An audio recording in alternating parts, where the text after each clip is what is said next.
Magandang umaga, kumusta po? Narito po ulit ang update natin para sa lagay ng ating panahon.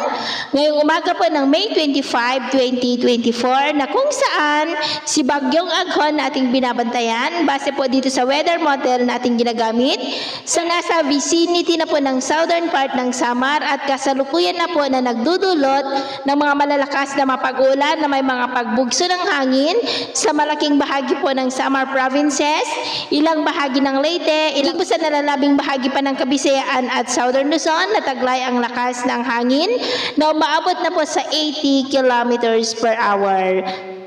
Ngayong araw po ay kikilos yan pataas at babaybayin po mula dyan sa may southern part ng Samar provinces hanggang dyan po sa may Bicol region at bukas ng umaga ay posible po na nandyan na sa karagatan sa northern part ng Bicol at kikilos na po yan pa north, northeastward, paliko, papalayo na po sa ating kalupaan at posibleng sa Martes ng gabi ay tuluyan na po yan na makakalabas sa ating area of responsibility. At next week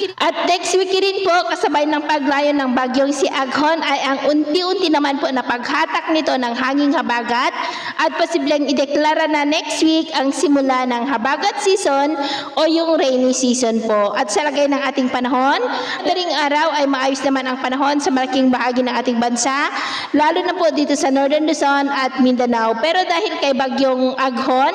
ay may mga isolated with at times heavy rain sa ilang bahagi ng Southern Luzon, Visayas at ilang bahagi po ng Caraga at posibleng anytime ay itaas na ang signal number 2 dyan po sa may Samar provinces at ilang bahagi ng Leyte. Sa ngayon ay nakataas po ang tropical cyclone wind signal number 1 dito po sa ilang bahagi ng Luzon, lalo sa may southern part, particular na po sa may Quezon, sa may Calawag, Ginayangan, Lopez, Buenavista, Catanawan, Mulanay, San Narciso, San Francisco, San Andres, Tagkawayan, maging po sa may Sorsogon, Albay, Catanduanes, Camarines Sur, Camarines Norte, Masbate, kasama na po ang Ticao Island at Burias Island. Mayroon din pong signal number 1 sa may Visayas pa rin, sa Eastern Samar, Northern Samar, Leyte, Southern Leyte, Biliran, Cebu, sa may San Remigio, Tabogon, City of Bogo, Medellin, Daan Bantayan at Borbon, maging po sa may Camotes Islands, Bantayan Islands at Bohol, sa may President Carlos P. Garcia, Bien Unido, Trinidad, Anda, Candihay, Ubay, Mabini, Alicia, San Miguel at Talibon. At dahil nga sa pag-angat ng bagyong si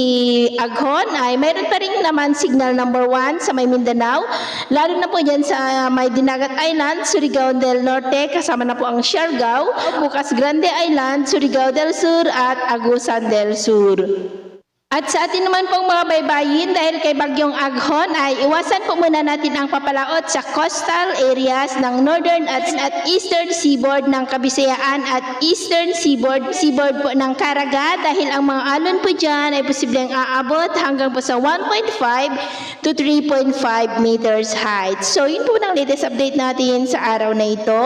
At ako po muli si James na nagsasabing sa kahit na pagsubok po na darating sa ating buhay, huwag na huwag po tayong mawawalan ng pag-asa. Thank you and God bless.